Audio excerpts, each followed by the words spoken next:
I'm In with the ARCC is brought to you by StoredTech, your technology, our passion. And now, here's your host for I'm In with the ARCC, Amanda Blanton. Welcome to I'm In with the ARCC. Thanks for joining us today. I am your host, Amanda Blanton, Vice President of Marketing and Communications for the Adirondack Regional Chamber of Commerce. And today I'm being joined by Frieda Toth and her daughter, Rose. Special guest appearance. Love to have you.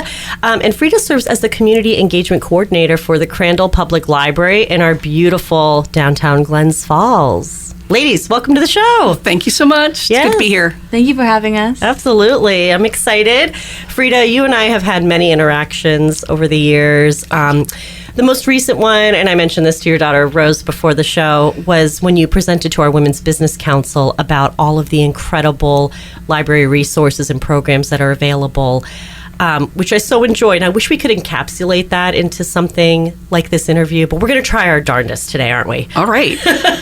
There's so much. There is so much. So, if I go back to when I was a youngster, the library was where you went to do your research for your school projects and to check out books, right? And it was that nice, quiet, safe space. But the library is so much more these days, right? It's a community hub. It has programs and events and all kinds of stuff that we're going to get into today. Oh, yeah. And we're not going to discount the safe space, and we're not going to discount the research, but the cliche is true. There's something for everybody. Absolutely. And the Crandall Library specifically, because I've been around, Frieda. I've moved a lot. I've been to a lot of libraries. There's something really special about the Crandall Library. We like to think so. We've got so many great reference librarians who do fantastic programs. Yeah. And we've got such a range of personalities among reference librarians that they're always coming up with something different. Absolutely. So it could be like seed libraries, or it could be like book discussions. Yeah. There's just, too much. There's so much. So what do you want to concentrate on today? It's your show. Oh, yeah. I want to concentrate on one of the things that makes me just a little bit sad about people who don't use the library, but who are comfortable discussing it with me, is they sometimes get the idea that to be a library user, you've got to commit to the library life and be a big reader and come by every week or every day or something like that. Got it. No, it's okay. You can just flirt with us. You can just do the one thing that works for you. Perfect. If all you want to do is come to a movie once a week and eat the free popcorn, we're good with that. If you just want to, go to the book discussion, that's fine. Or if you're so busy that you can't even make it to the library, don't worry. We've got all these digital offerings, and we want you to use them. That's so incredible. I love that. And you do bring up a good point, because people might feel guilty, right? I got my library card, and I never go. I never use it. I never check out books. It's okay. It's fine. The Crandall Library is there to meet you where you are. Oh, yeah. Absolutely. That's wonderful. I love to hear it. And that was something interesting that I did learn during that discussion you led with our Women's Business Council was all the digital offerings, right? Yeah. Because, again, we live in a digital age. Rose, that's probably all you know, right? Yes. As a college student. Yes. But maybe you can kind of chime in here and talk about how you kind of grew up in the library, right? And probably went from reading children's books to all of a sudden now audiobooks and digital offerings, music, right? Tell us a little bit about your experience. Yes, absolutely. So from my earlier age was before the library really started embracing the more digital technology. And so I remember going in, attending the children's reading programs that they have, which are a great way to expose your children to what the library has to offer. But in recent years, especially as a college student, I've really taken advantage of digital resources such as Hoopla and Libby.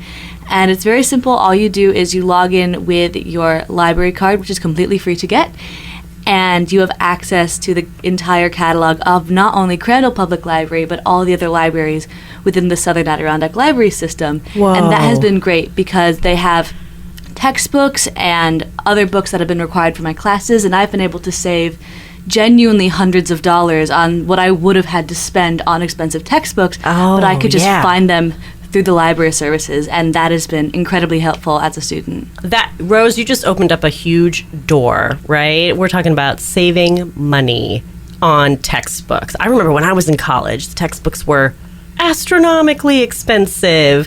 And if I would have known that maybe there was a resource at my local library where I could just, access them digitally or even check them out for a bit, what a game changer. Yes, absolutely. And with your library card, you don't just have access to Crandall Library. You have access to many other libraries that are in the area, in the library system. And if Crandall doesn't have it, but for example, maybe a different library 20 minutes away does, you can ask them to interlibrary loan it and it'll come right to you. No kidding. Oh my gosh, that's incredible.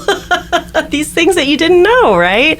Wow. Well, thank you, Rose, for sharing a little bit about your experience. I'm hoping that there are parents listening with college students that are like, hey, you better get in on this, right? Oh, yeah. And Regents are coming up, speaking of students.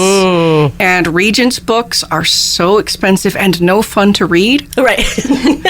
So, it was a while ago, but I got 100 on one of my Regents using the books that are there for students at the library to pass your Regents. That's really cool. Then you cool. give it back to the library and you don't have to spend the money and they put it away. Yes. So definitely check to see the Regents books. Absolutely. My goodness. That's incredible. So we've got audiobooks too that are available because some of us are on the road a lot, right? And we'd love to hear stories or hear autobiographies and all these things that are out there. But we can't read while we're driving, right? No, we don't want to do that. So audiobooks are also available at the and library. don't forget the music. I love to read. Everybody, I hope, loves to read. But even if you don't, you can still use the library. If you're in the tax district, if you're in Queensbury, or you're in South Glens Falls or Glens Falls, you can download 5 songs a week to your phone or your laptop that never, ever must be returned to the library. You can edit them. You can make a playlist. Almost all my music now is just stuff I get from the library. That's so cool. I really had no idea about that either. That's really neat. Very cool. And another thing, Frieda, I remember you talking about was museum passes. Yes. How does this work? Yeah, I didn't bring any today. I should have.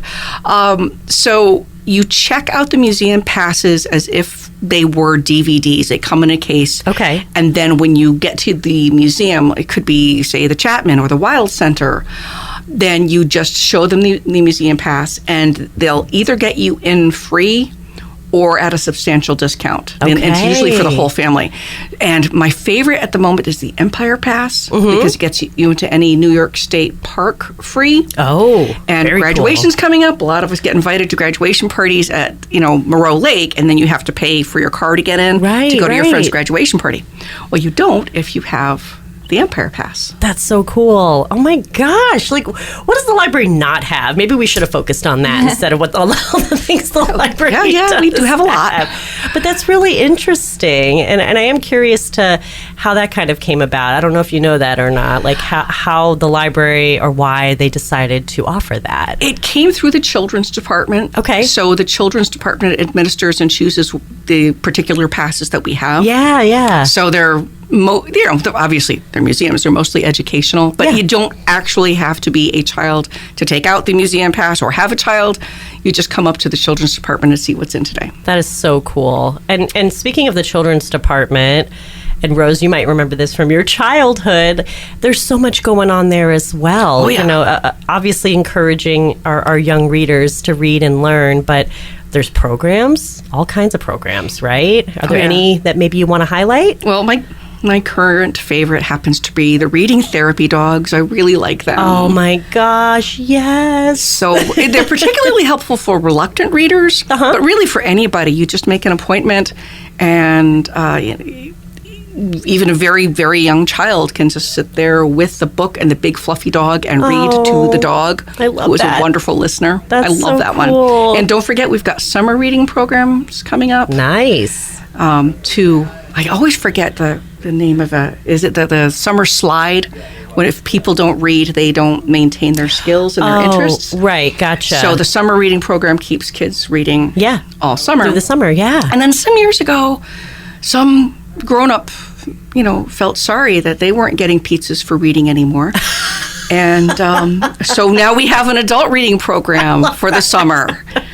But we're grown up, so we get coffee coupons instead of pizza. Sure. Yeah. The more grown up prize, if you will. Yeah. But Frieda, you just took me back. Yeah, to you when I was that. a kid. Absolutely, you get your free pizza if you read 10 or 20 books or something. Right. That's wonderful. And now you have an adult version too. So how cool is that? That's really cool. I want to talk also a little bit before we go on our break here. Your meeting spaces. Oh, yeah. So the Crandall Library, to me, is just this beautiful building, multiple floors, so many spaces, almost a labyrinth of sorts, right? There's all these nooks and corners and things, but there's all these meeting spaces as well that I feel that the community might not be aware of. Might be the best kept secret in downtown. Well, if you're not for profit, you can book a meeting room at no cost. There is a cost if you're a for profit, but my favorite at the moment is probably the study rooms for this time of year, because you can reserve that your own time there, and fairly new, about a year old, I think. Okay, is the one that's a privacy booth. That's the pod, which is soundproof.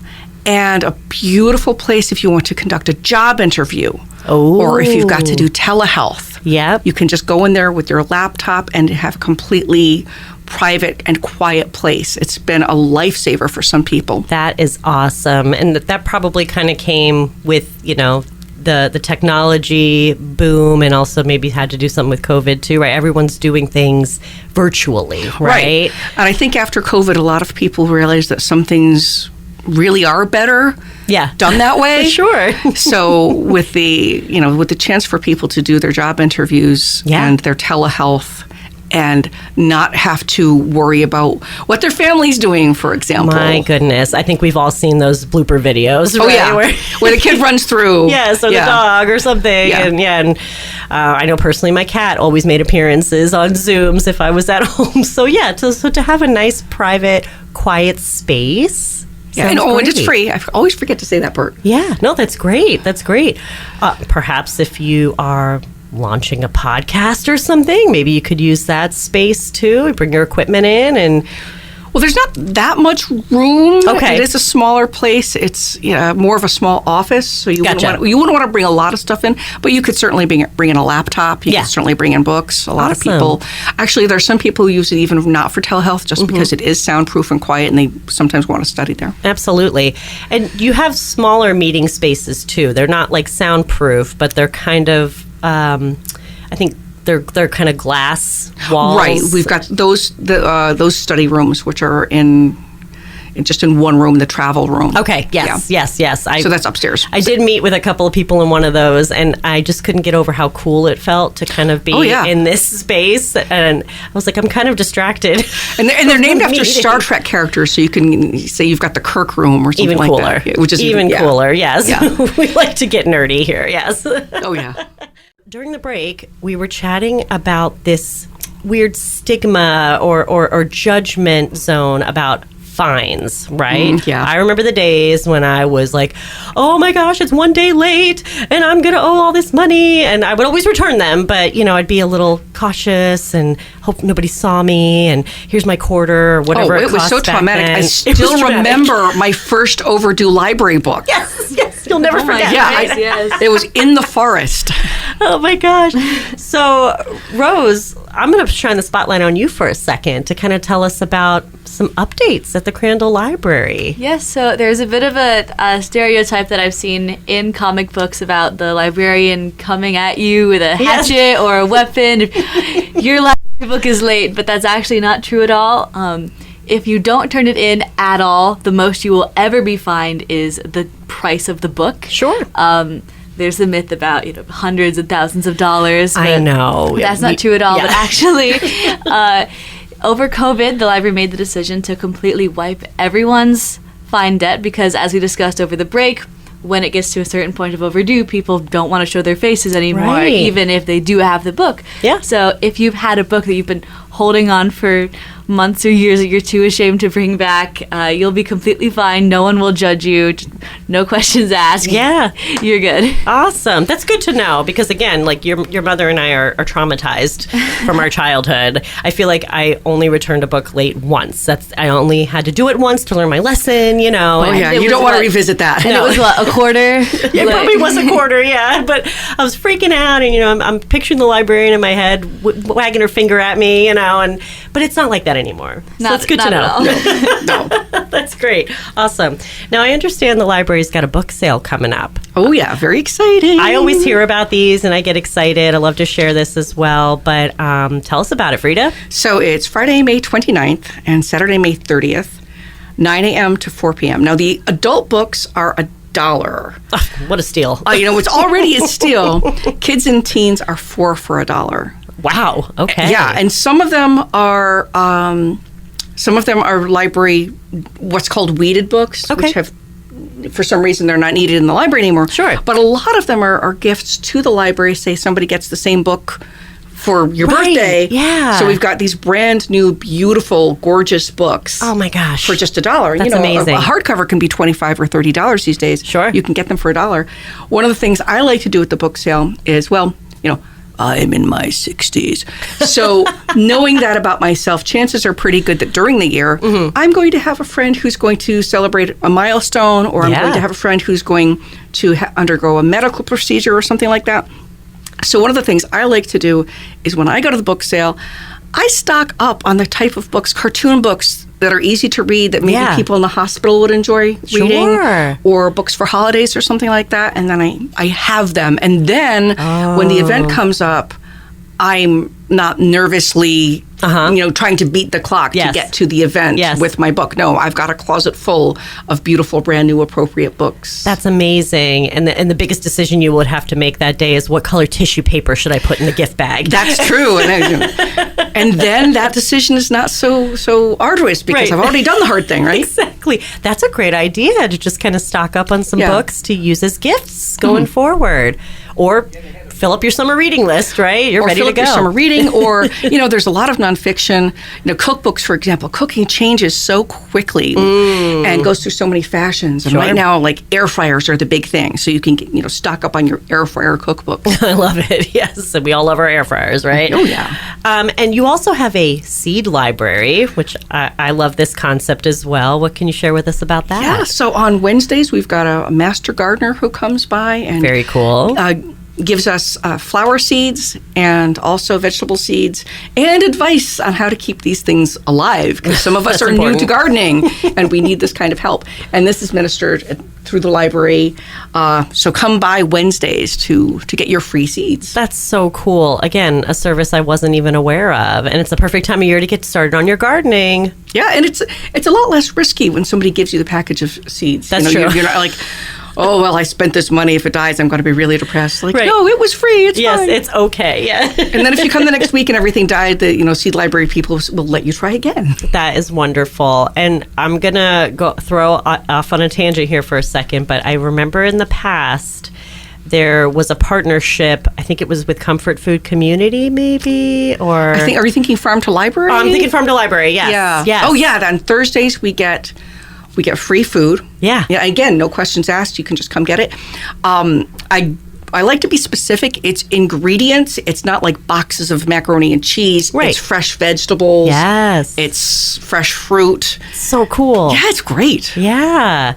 Did that idea come after COVID too, or? I don't think we did this before COVID. Okay, yeah. So the library is a great example of a lot of amazing things, positive things that came after COVID. Yes. You want to be, at least I try to be cautious about saying, oh, this is a great thing that came from COVID. Right. But there are a great many changes that it turns out we made during the shutdown that we realized were valuable things to do. That's so cool. Yeah, the library is a different community center than it was prior to that. So yeah, lots of positive changes. I love that. And another thing you had mentioned was your tech help.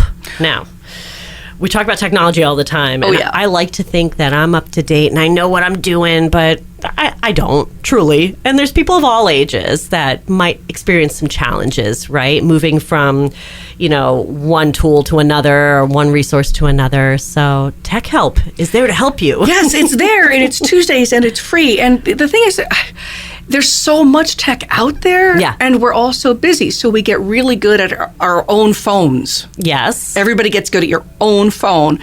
And then something different comes along. Right. Well, how do I work this Kindle? How do I format a business letter? Mm-hmm. There are things you don't necessarily know how to do. And, judgment-free zone. Yeah. You can come to the library on Tuesdays. Let me check the calendar to make sure I get the time right. Tech Help, 12 p.m. Okay. And, how do I make this thing do this? Right. Bring in your phone, your tablet, whatever, and ask any of the questions you have. Right. And if we don't know right away, we'll just take notes and we'll get back to you. Absolutely. Absolutely.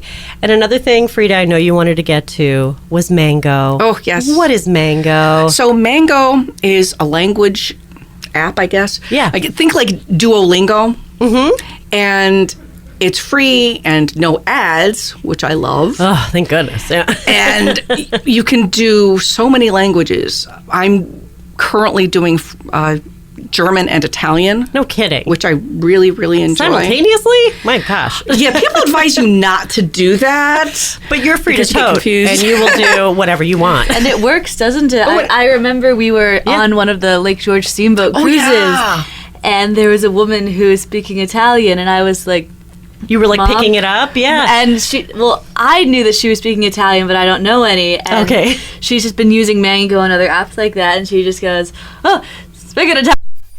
And they just started going like, yeah. Wow, that's so cool. It was really cool, stuff. Even if you start with stuff like "I like your shirt," right? It's wonderful. And because it is, I have to say this a lot, but we're under so much financial pressure right now. Mm-hmm. It's just so nice to go. Okay, it's free, so I don't need to worry. Yeah. So Mango is very good, and it's free, so you don't worry about, oh dear, if I don't do really well in this continuing ed course, I will worry that I've wasted my however much money it is. Yes.